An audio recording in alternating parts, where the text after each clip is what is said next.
Bonjour à tous, aujourd'hui nous continuons le module sur le système nerveux et nous allons nous intéresser plus particulièrement aux neurones. On va tout de suite s'intéresser au nombre de neurones qu'on rencontre dans notre système nerveux. Alors il y a une estimation autour de 100 milliards de neurones. Alors c'est dans l'ensemble du système nerveux, ça inclut le système nerveux central, comme on l'a déjà vu, l'encéphale et la moelle épinière, mais aussi dans les nerfs. Évidemment, l'immense majorité de ces neurones se retrouvent dans l'encéphale, qui est le gros volume du système nerveux. Alors, les neurones sont connectés entre eux.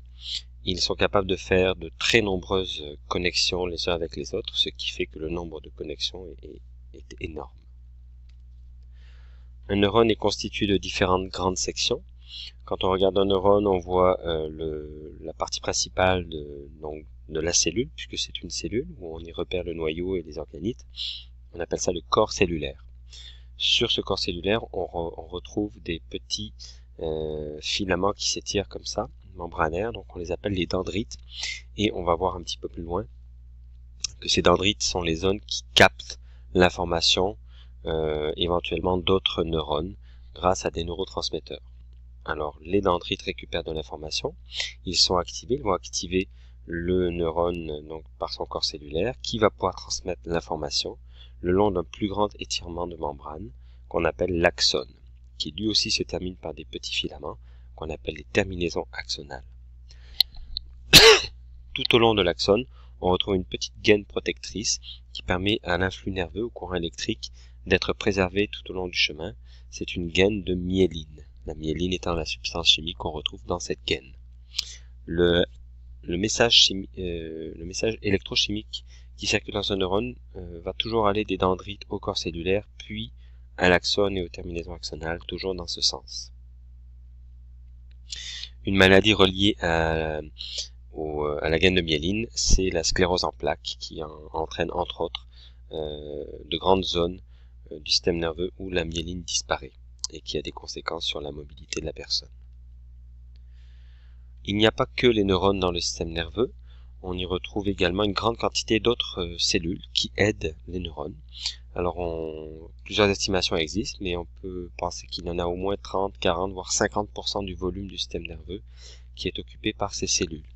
Alors on les appelle les cellules gliales, et il en existe différentes sortes. Donc les oligodendrocytes et les cellules de Schwann, par exemple, qui servent à accompagner le neurone, à l'aider notamment à créer sa gaine de myéline. On a les astrocytes qui servent à alimenter les neurones, et les microglies qui, eux, sont de petites cellules qui, a priori, défendent les neurones contre les agressions externes qui peuvent venir, par exemple, des bactéries ou virus. Un neurone donc peut être activé grâce à ces dendrites, s'il détecte une information, et lorsqu'il est activé, en fait, il va y avoir création d'un courant électrochimique, c'est-à-dire un courant électrique créé par déplacement de substances chimiques chargées. Donc on va pouvoir à l'écran, ici, les charges électriques se déplacent, on voit le moins qui se déplace ainsi que le plus. Donc il y a un débalancement un changement dans l'organisation des substances chimiques, et ça c'est ce qu'on appelle l'influx nerveux, donc le déplacement de l'information par courant électrique tout le long de l'axone jusqu'aux terminaisons axonales. Les neurones ne travaillent pas tout seuls, ils travaillent dans ce qu'on appelle des chemins neuronaux. Donc lorsque une action est entreprise, ou une pensée, ou n'importe quelle activation du système nerveux va se faire par un réseau de neurones qui vont travailler ensemble.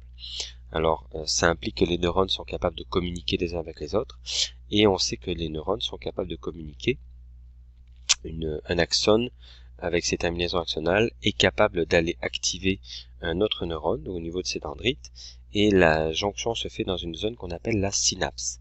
La synapse est la zone dans laquelle le premier neurone qu'on voit en rouge à l'écran va être capable d'aller activer le deuxième neurone qu'on voit en bleu. Donc dans cette zone, au moment de l'activation, il y a une substance chimique qui va être libérée par le premier ici en rouge, qu'on appelle neurotransmetteur. Donc le premier neurone qui est en rouge ici, a été activé pour une quelconque raison, et il va libérer une substance chimique dans la synapse, qui va aller activer à son tour le neurone suivant. Donc il y a des capteurs à la surface des dendrites du neurone bleu ici, qui se font activer par les neurotransmetteurs libérés par le premier neurone en haut. Donc les neurotransmetteurs, il en existe différents, on va les voir après, et ce sont eux qui font le lien entre les deux neurones. Alors on va présenter dans ce cours quelques neurotransmetteurs, il en existe beaucoup d'autres. Également, on va donner un rôle pour chacun de ces neurotransmetteurs, mais sachez que les interactions entre neurotransmetteurs sont très complexes, qu'il en existe beaucoup qui peuvent interagir les uns avec les autres. Donc, on a une petite sélection ici de neurotransmetteurs. Les couleurs, évidemment, sont choisies un peu au hasard, c'est juste pour les différencier. Également, on a créé des zones. Donc, par exemple, la sérotonine ici, on veut indiquer qu'on en retrouve un petit peu plus dans le tronc cérébral, mais en fait c'est beaucoup plus complexe que ça. C'est juste qu'il y a des zones où on retrouve un petit peu plus de certains neurotransmetteurs. Donc là on a le GABA, le glutamate, l'acétylcholine, la dopamine, la sérotonine et la noradrénaline, qui sont des neurotransmetteurs qu'on retrouve dans le système nerveux central, qu'on va voir en détail cette année. Par exemple, le glutamate est un neurotransmetteur très commun, qu'on retrouve dans de nombreuses zones du système nerveux et qui est un excitateur, c'est-à-dire un activateur d'autres neurones. On sait qu'il est très utilisé dans notre système nerveux central, dans l'encéphale, dans le cerveau, lors de la mémorisation par exemple, ou lors de la création du mouvement. Il existe des neurotransmetteurs qui ont un rôle totalement opposé au glutamate, donc ce sont des inhibiteurs. Par exemple, le GABA est un neurotransmetteur qui, à l'inverse du glutamate, est capable de bloquer les autres neurones, de les empêcher de fonctionner. Alors c'est tout à fait normal, c'est évolue. Le système nerveux n'active pas toutes les zones en même temps. Donc quand certaines zones s'activent, d'autres sont inactivées. À noter que un problème de GABA peut être la cause de crise d'épilepsie. L'acétylcholine est un autre neurotransmetteur qu'on retrouve fréquemment dans le système nerveux, central notamment, et ici on peut voir une zone où on en retrouve un petit peu plus. Alors l'acétylcholine, elle est aussi, c'est un neurotransmetteur lié à la mémorisation, et c'est un neurotransmetteur qui est relié notamment à l'initiation du mouvement. Donc avant même la création du mouvement, lorsqu'on imagine le mouvement à venir, eh bien on va avoir l'acétylcholine qui va être libérée. Donc cette image est intéressante pour qu'on comprenne la complexité des interactions entre les différentes zones cérébrales, où des zones ont des neurotransmetteurs qui sont là dans le début, si on veut, de l'initialisation d'un mouvement, puis après le glutamate peut lui aller activer le mouvement. Donc l'important c'est de retenir qu'il y en a beaucoup de neurotransmetteurs et que les fonctions sont très variées. À noter que la maladie d'Alzheimer, une maladie très connue et très problématique au niveau de notre société, est une maladie qui est reliée à l'acétylcholine. Alors c'est une maladie du système nerveux où on va avoir une dégradation des récepteurs à acétylcholine et donc des fonctions cérébrales qui vont peu à peu être affectées, notamment dans la mémorisation. La sérotonine est un autre neurotransmetteur qu'on retrouve un petit peu plus dans les zones transcérébrales et cervelées, et qui est un neurotransmetteur qui, lui, est libéré par des neurones qu'on associe au sommeil et à certains comportements. Donc, en cas de manque de sérotonine, il peut y avoir des problèmes de comportement assez graves chez les personnes affectées. La dopamine est un autre neurotransmetteur qui, lui, est impliqué dans l'humeur positive, le plaisir, la motivation et notamment le contrôle des mouvements également. Alors, on la retrouve dans certaines zones spécifiques du cerveau. C'est une hormone qui est... c'est un neurotransmetteur qui est intéressant et dont la sensation est agréable. Cependant, c'est ce neurotransmetteur, entre autres, qui est recherché dans tout ce qui est comportement à risque, donc dans les jeux d'argent ou l'utilisation des drogues, nous allons y revenir, et qui peut entraîner une dépendance. La maladie de Parkinson est une autre maladie du système nerveux assez connue. Elle est reliée, elle, à un problème de contrôle de mouvement et de dégénérescence de certaines zones du cerveau. Donc c'est une maladie assez commune également dans les maladies du système nerveux central. On va terminer avec la noradrénaline. La noradrénaline est un autre neurotransmetteur c'est très présent dans notre système nerveux. De nombreuses fonctions y sont reliées.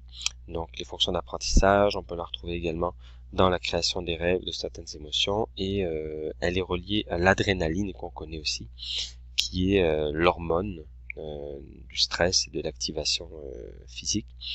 Alors noradrénaline, c'est le précurseur de l'adrénaline. On va enchaîner avec quelques drogues. Alors les drogues par définition sont des substances chimiques qui agissent sur le système nerveux. Donc on va utiliser le mot drogue dans son sens général, et les actions qui sont représentées dans ce diaporama sont des simplifications du fonctionnement de la plupart des drogues. L'idée étant de comprendre que de manière générale, les drogues ont des substances chimiques qui agissent sur nos neurotransmetteurs. Soit elles remplacent certains neurotransmetteurs, soit elles bloquent certains neurotransmetteurs dans le fond. Donc par exemple ici la nicotine qu'on sait être présente dans les cigarettes est une substance chimique qui va aller activer les récepteurs d'acétylcholine. Donc c'est pour ça qu'elle agit, c'est comme ça qu'elle agit sur notre système nerveux. On va passer rapidement à travers quelques drogues. Donc le THC du cannabis, on sait qu'il entraîne une libération de dopamine. Ce phénomène est assez relié aux drogues, puisque la dopamine est liée à la sensation de plaisir. La plupart des drogues vont entraîner une libération de dopamine et donc une sensation de plaisir. On peut avoir différentes substances chimiques consommées, comme l'ecstasy par exemple, qui contient une molécule appelée MDMA et qui va entraîner également la libération de dopamine, mais aussi une activation de capteurs à sérotonine. On va aussi avoir donc la cocaïne, une drogue qui agit fortement sur le système nerveux et qui peut entraîner la libération de nombreux neurotransmetteurs. On va rajouter dans celui-là la noradrénaline. Alors là, on vient de voir ce qu'on appelle des drogues excitatrices, donc qui entraînent des libérations de neurotransmetteurs. Mais on a aussi des drogues inhibitrices, c'est-à-dire qui bloquent le fonctionnement de certains neurotransmetteurs. Donc, par exemple, l'alcool, qui est une molécule très active sur le système nerveux, l'éthanol, en fait, plus précisément, est une molécule qui bloque la libération de certains neurotransmetteurs, comme le glutamate, la sérotonine ou le GABA. Et donc, en grande consommation, a des effets relativement importants sur le système nerveux. La caféine est aussi une substance chimique qu'on retrouve dans le café et qui agit sur le système nerveux. Alors, elle est reliée à une sensation d'éveil car elle agit sur l'adénosine, qui est un neurotransmetteur relié au sommeil. Autre drogue relativement problématique, donc le GHB, une substance chimique qui agit à la fois sur les récepteurs à dopamine, mais qui va modifier l'action des neurotransmetteurs à GABA. Donc là, on rentre dans le monde des drogues un peu complexe, et comme je disais tout à l'heure, le fonctionnement des drogues est quand même assez complexe la plupart du temps. Il y a d'autres effets à voir, là on voit juste une façon de le décrire. On termine avec l'héroïne, qui est en fait les opiacés plus exactement, dont fait partie l'héroïne, qui sont des substances qui vont agir sur une libération très intense de dopamine et donc de sensations de bien-être. Voilà pour ce cours sur les neurones.